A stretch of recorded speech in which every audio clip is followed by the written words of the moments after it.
ओम श्री गणेशाय नमः। ओम नमः शिवाय। नमस्कार प्रिय भक्तगणों, आज गोवर्धन पूजा है और इसको करने से व्यक्ति को सुख और सौभाग्य की प्राप्ति होती है। गोवर्धन पूजा के दिन गिरिराज यानी गोवर्धन पर्वत और भगवान श्री कृष्ण की पूजा की जाती है। इस दिन को अन्नकूट पूजा भी कहा जाता है, क्योंकि इस दिन अन्नकूट का भोग लगाने की परंपरा है। हर साल कार्तिक माह में शुक्ल पक्ष की प्रतिपदा तिथि पर गोवर्धन पूजा मनाई जाती है। इस साल प्रतिपदा तिथि 13 नवंबर दिन सोमवार को दोपहर 2:56 से शुरू होकर आज यानी 14 नवंबर दिन मंगलवार को दोपहर 2:36 तक है। उदया तिथि को देखते हुए गोवर्धन पूजा 14 नवंबर मंगलवार को मनाई जा रही है। गोवर्धन पूजा के दिन गिरिराज यानी गोवर्धन पर्वत और भगवान कृष्ण की पूजा की जाती है। इस दिन को अन्नकूट पूजा भी कहा जाता है, क्योंकि इस दिन अन्नकूट का भोग लगाने की परंपरा है। इस दिन घर के आंगन में गाय के गोबर से गोवर्धन पर्वत और पशुधन की आकृति बनाई जाती है और विधि विधान से पूजा की जाती है। मान्यता के अनुसार गोवर्धन पूजा की कथा द्वापर युग से जुड़ी हुई है। तो चलिए जानते हैं गोवर्धन पूजा से जुड़ी पौराणिक कथा के बारे में। पौराणिक कथा के अनुसार एक दिन श्री कृष्ण ने देखा कि सभी ब्रजवासी तरह तरह के पकवान बना रहे हैं और पूजा का मंडप सजाया जा रहा है और सभी लोग प्रातःकाल से ही पूजन सामग्री एकत्रित करने में व्यस्त हैं।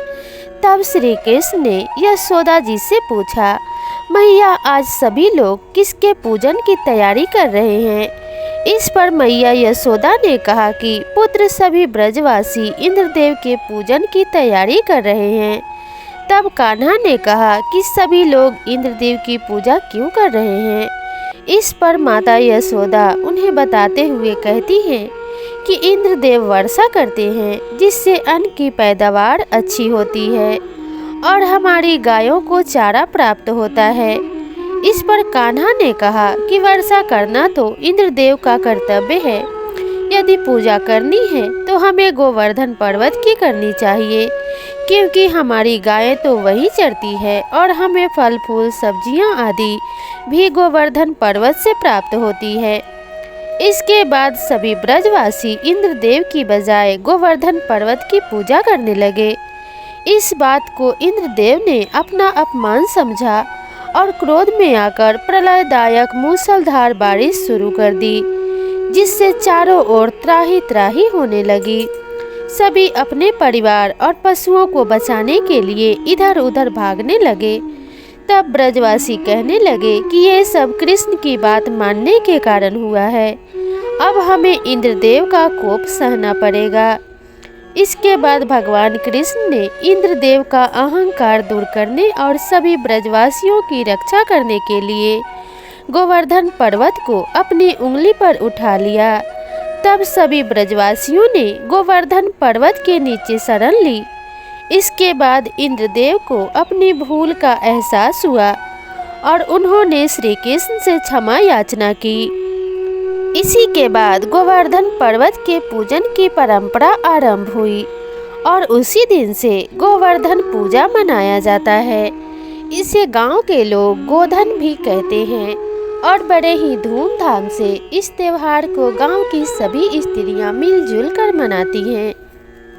इस त्योहार को करने से भगवान श्री कृष्ण की कृपा हमेशा बनी रहती है और घर हमेशा अन्न धन से भरा रहता है। इस त्योहार को मनाने वाले लोगों के घर में कभी अन्न धन की कमी नहीं होती। इसलिए पूरी श्रद्धा भाव से इस दिन भगवान श्री कृष्ण की और गोवर्धन पर्वत की पूजा अवश्य करनी चाहिए।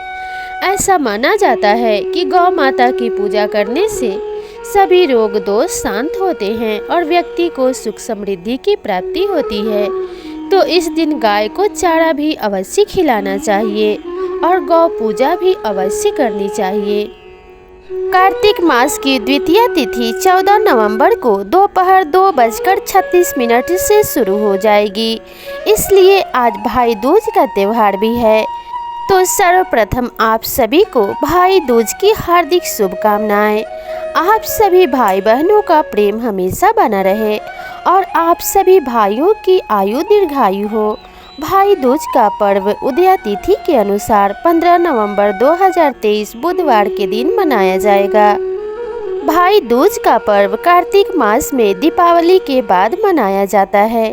कार्तिक मास में हिंदू धर्म में बहुत से त्यौहार पड़ते हैं, जैसे करवा चौथ, धनतेरस, दिवाली, छठ पूजा इत्यादि। इसी मास में भाई दूज का पर्व भी पड़ता है। कार्तिक मास के शुक्ल पक्ष की द्वितीया तिथि को भाई दूज का पर्व मनाया जाता है। भाई दूज को यम द्वितीया भी कहा जाता है। इस साल 2023 में किस दिन मनाया जाएगा भाई दूज? अगर आप इस बात से अनजान हैं तो चलिए जानते हैं कि भाई दूज का पर्व आखिर किस दिन मनाया जा रहा है। भाई दूज भाई बहन का पवित्र त्यौहार है। इस दिन बहनें अपने भाइयों को टीका लगाती हैं और उनकी लंबी उम्र की कामना करती हैं। साल 2023 में भाई दूज 15 नवंबर के दिन मनाया जाएगा। वहीं कार्तिक मास की द्वितीया तिथि का समापन 15 नवंबर को 1:47 पर हो जाएगा। तिथि समाप्ति होने से पहले सभी बहनें अपने भाइयों को तिलक अवश्य लगाएं और विधि विधान से पूजा करने के बाद अपने भाइयों को तिलक लगाकर भाई दूज की कथा अवश्य सुने। ऐसा करने से भाइयों के ऊपर के सभी संकट टल जाते हैं और भाई दीर्घायु होते हैं, वे लंबी आयु को प्राप्त करते हैं। तो चलिए हम भाई दूज की पावन और पवित्र कथा का श्रवण करते हैं। भाई दूज की कई कथाएं प्रचलित है। भाई दूज की पौराणिक कथा के अनुसार भगवान सूर्य नारायण की पत्नी का नाम छाया था। उनकी कोख से यमराज तथा यमुना का जन्म हुआ था। यमुना यमराज को बड़ा स्नेह करती थी। वह उनसे बराबर निवेदन करती कि इष्ट मित्रों सहित उनके घर आकर भोजन करें। अपने कार्य में व्यस्त यमराज बात को टालते रहे। कार्तिक शुक्ल का दिन आया। यमुना ने उस दिन फिर यमराज को भोजन करने के लिए निमंत्रण देकर उसे अपने घर आने के लिए वचनबद्ध कर लिया। यमराज ने सोचा कि मैं तो प्राणों को हरने वाला हूँ, मुझे कोई भी अपने घर बुलाना नहीं चाहता। बहन जिस सद्भावना से मुझे घर बुला रही है, मुझे उसका पालन करना ही होगा, यह मेरा धर्म है। बहन के घर आते समय यमराज ने नरक में निवास करने वाले जीवों को मुक्त कर दिया। यमराज को अपने घर आया देखकर यमुना की खुशी का ठिकाना नहीं रहा। उसने स्नान कर पूजन करके व्यंजन परोसकर भोजन कराया। यमुना द्वारा किए गए आतिथ्य से यमराज ने प्रसन्न होकर बहन को वर मांगने का आदेश दिया। यमुना ने कहा कि हे भद्र, आप प्रतिवर्ष इसी दिन मेरे घर आया करो। मेरी तरह जो बहन इस दिन अपने भाई का आदर सत्कार करके टीका करे, उसे तुम्हारा भय ना रहे। यमराज ने तथास्तु कहकर यमुना को अमूल्य वस्त्राभूषण देकर यमलोक की राह की। इसी दिन से इस पर्व की परंपरा बनी। ऐसी मान्यता है कि जो भी भाई अपने बहन का इस दिन आतिथ्य स्वीकार करते हैं, उन्हें यम का भय नहीं रहता। इसलिए भैया दूज को यमराज तथा यमुना का पूजन भी किया जाता है। भाई दूज की दूसरी कथा के अनुसार किसी नगर में एक बुढ़िया रहती थी। उसके 7 बेटे और एक बेटी थी। बेटी की शादी हो चुकी थी। जब भी उसके बेटे की शादी होती, फेरों के समय एक नाग आता और उसके बेटे को डस लेता था। बेटा वहीं खत्म हो जाता और बहू विधवा हो जाती। इस तरह इसके 6 बेटे मर गए। 7वें की शादी होनी बाकी थी। इस तरह अपने बेटों के मर जाने के दुख से बुढ़िया रो रो के अंधी हो गई थी। भाई दूज आने को हुई तो भाई ने कहा कि मैं बहन से तिलक कराने जाऊंगा। माँ ने कहा कि ठीक है। उधर जब बहन को पता चला कि उसका भाई आ रहा है, तो वह खुशी से पागल होकर पड़ोसन के घर गई और पूछने लगी कि जब बहुत प्यारा भाई घर आए तो क्या बनाना चाहिए। पड़ोसन उसकी खुशी को देखकर जल भून गई और कह दिया कि दूध से रसोई लीप लो और घी में चावल पका लो। बहन ने ऐसा ही किया। उधर भाई जब बहन के घर जा रहा था तो उसे रास्ते में सांप मिला। सांप ने उसे डसने को हुआ। भाई बोला, मुझे तुम क्यों डस रहे हो? सांप बोला, मैं तुम्हारा काल हूँ और मुझे तुमको डसना है। भाई बोला, मेरी बहन मेरा इंतजार कर रही है, मैं जब तिलक करा के वापस लौटूंगा तब तुम मुझे डस लेना। सांप ने कहा, भला आज तक कोई अपनी मौत के लिए लौट के आया है जो तुम आओगे? भाई ने कहा, अगर तुझे यकीन नहीं है तो तू मेरे झोले में बैठ जा, जब मैं अपनी बहन के घर तिलक करा लूं तब तुम मुझे डस लेना। सांप ने ऐसा ही किया। भाई बहन के घर पहुंच गया। दोनों बड़े खुश हुए। भाई बोला, बहन जल्दी से खाना दे, बड़ी भूख लगी है। बहन, क्या रे, ना तो दूध की रसोई सूखे ना घी में चावल पके। भाई ने पूछा, बहन इतनी देर क्यों लग रही है, तू क्या पका रही है? तब बहन ने बताया कि ऐसे ऐसे किया है। भाई बोला, पगले, कहीं घी में चावल पके हैं या दूध से कोई रसोई लिपे हैं? गोबर से रसोई लीप, दूध में चावल पका। बहन ने ऐसा ही किया। खाना खा के भाई को बहुत जोर की नींद आने लगी। इतने में बहन के बच्चे आ गए। बोले, मामा मामा हमारे लिए क्या लाए हो? भाई बोला, मैं तो कुछ नहीं लाया। बच्चे ने वह झोला ले लिया जिसमें सांप था। जैसे ही उसे खोला उसमें से हीरे का हार निकला। बहन ने कहा, भैया तूने बताया नहीं कि तूने मेरे लिए इतना सुंदर हार लाए हो। भाई बोला, बहना तुझे पसंद है तो तू ले ले, मुझे हार का क्या करना। अगले दिन भाई बोला, अब मुझे जाना है, मेरे लिए खाना रख दे। बहन ने उसके लिए लड्डू बना के एक डिब्बे में रख के दे दिए। भाई कुछ दूर जाकर थककर एक पेड़ के नीचे सो गया। उधर बहन के बच्चों को जब भूख लगी तो माँ से कहा कि माँ खाना दे दो। माँ ने कहा, खाना अभी बनने में देर है। तो बच्चे बोले कि मामा को जो रखा है वही दे दो।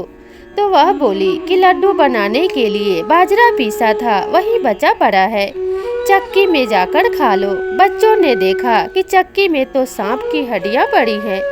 बच्चों ने जब यही बात अपने माँ को आकर बताई तो वह बावड़ी सी होकर भाई के पीछे भागी। रास्ते भर लोगों से पूछती कि किसी ने मेरा गैल बटोई देखा है, किसी ने मेरा बावड़ा सा भाई देखा है। तब एक ने बताया कि कोई लेटा तो है पेड़ के नीचे, देख ले कहीं वही तो नहीं। बहन भागी भागी पेड़ के नीचे पहुंची, अपने भाई को नींद से उठाया। भैया भैया कहीं तूने मेरे लड्डू तो नहीं खाए? भाई बोला, ये ले तेरे लड्डू, नहीं खाए मैंने।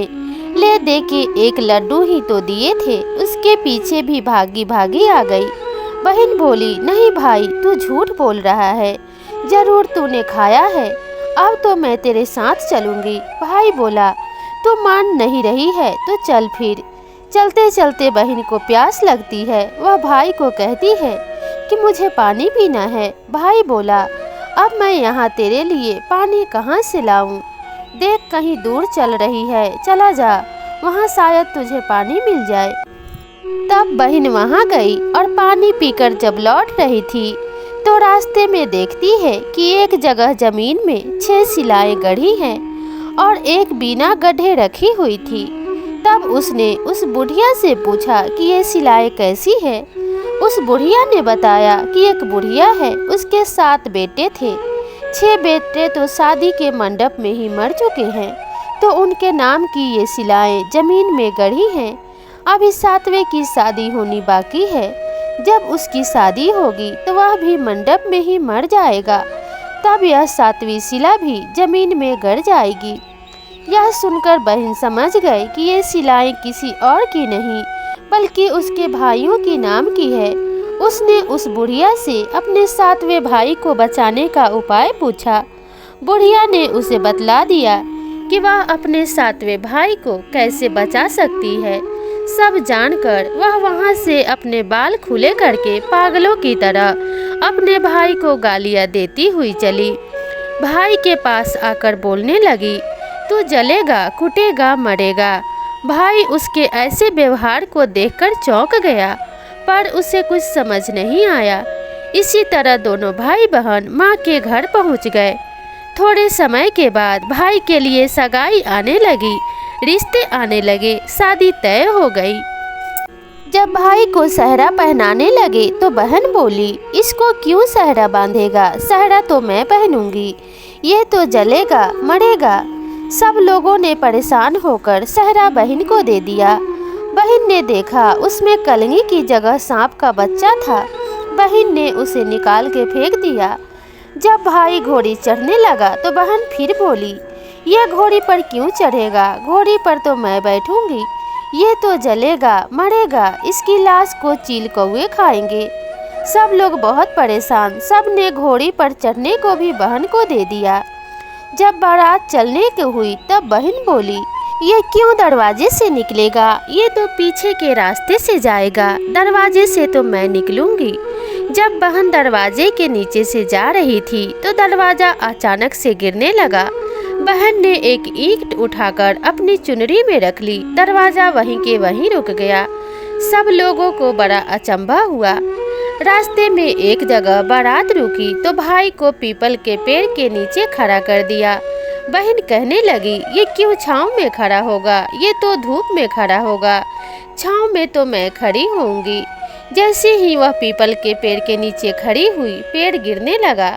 बहन ने एक पत्ता तोड़कर अपनी चुनरी में रख लिया, पेड़ वहीं के वहीं रुक गया।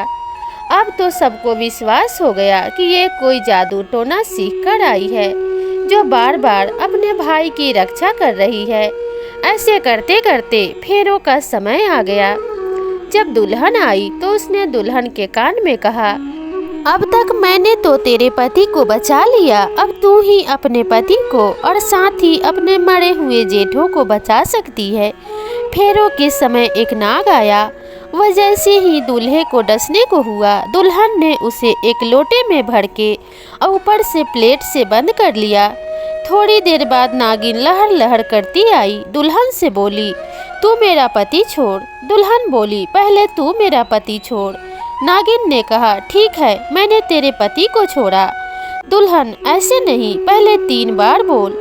नागिन ने 3 बार बोला, फिर बोली कि अब मेरे पति को छोड़। दुल्हन बोली, एक मेरे पति से क्या होगा, हंसने बोलने के लिए जेठ भी तो होना चाहिए, एक जेठ भी छोड़। नागिन ने जेठ के भी प्राण दे दिए। दुल्हन ने फिर से नागिन से कहा, एक जेठ से लड़ाई हो गई तो क्या होगा, झगड़ा छुड़ाने के लिए एक और जेठ छोड़। अगर वो जेठ विदेश चला गया तो घर में कौन रहेगा, तीसरा जेठ भी छोड़। इस तरह एक एक करके दुल्हन ने अपने 6 जेठ जीवित करा लिए।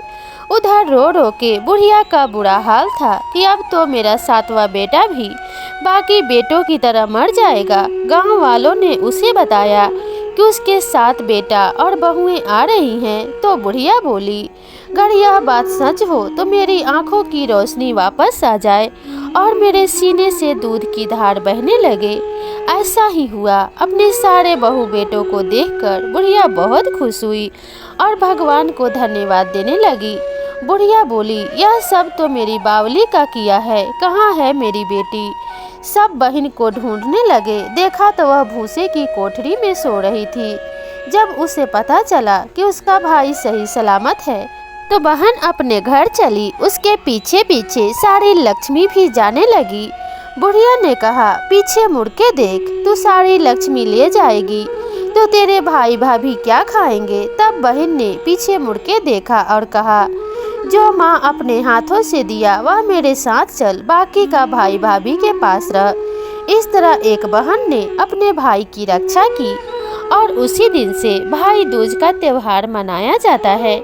और इसीलिए लंबी उम्र की प्रार्थना करते हुए बहनें अपने भाई को तिलक लगाती हैं और बदले में भाई अपने बहन को तोहफे देते हैं, ताकि बहन का घर भी अन्न धन से भरा रहे और भाई को भी किसी चीज़ की कमी ना हो और भाई हमेशा दीर्घायु रहे। इसलिए भाई दूज का त्यौहार हर वर्ष कार्तिक मास में बड़े ही धूमधाम से मनाया जाता है। ऐसा माना जाता है कि बहन के भाई दूज पर तिलक लगाने से भाई की सभी बलाएं टल जाती है और उनके ऊपर आने वाला हर मुसीबत टल जाता है। तो सभी बहनों को प्रेम पूर्वक और श्रद्धा भाव से अपने भाई को तिलक अवश्य लगाना चाहिए और अपने भाई को लंबी उम्र की दुआएं देनी चाहिए और भगवान से इस बात के लिए प्रार्थना करना चाहिए कि उनके भाई के ऊपर किसी तरह का भी संकट ना आए। और भाइयों को भी अपने बहन को तोहफे देने चाहिए। यथाशक्ति जितनी आपका सामर्थ्य हो उस अनुसार से अपने बहन को तोहफे जरूर दें। तो प्रिय भक्तगणों, यह थी गोवर्धन पूजा और भाई दूज की कहानी। आप सभी दर्शकों के लिए यह त्योहार विशेष मंगलकारी हो और सभी भाइयों एवं बहनों का प्रेम हमेशा बना रहे, उन्हें दीर्घायु की प्राप्ति हो, इसी कामना के साथ इस वीडियो में आपसे विदा लेते हैं। मिलते हैं नई वीडियो में नई कथा और कहानी के साथ। तब तक के लिए राधे राधे।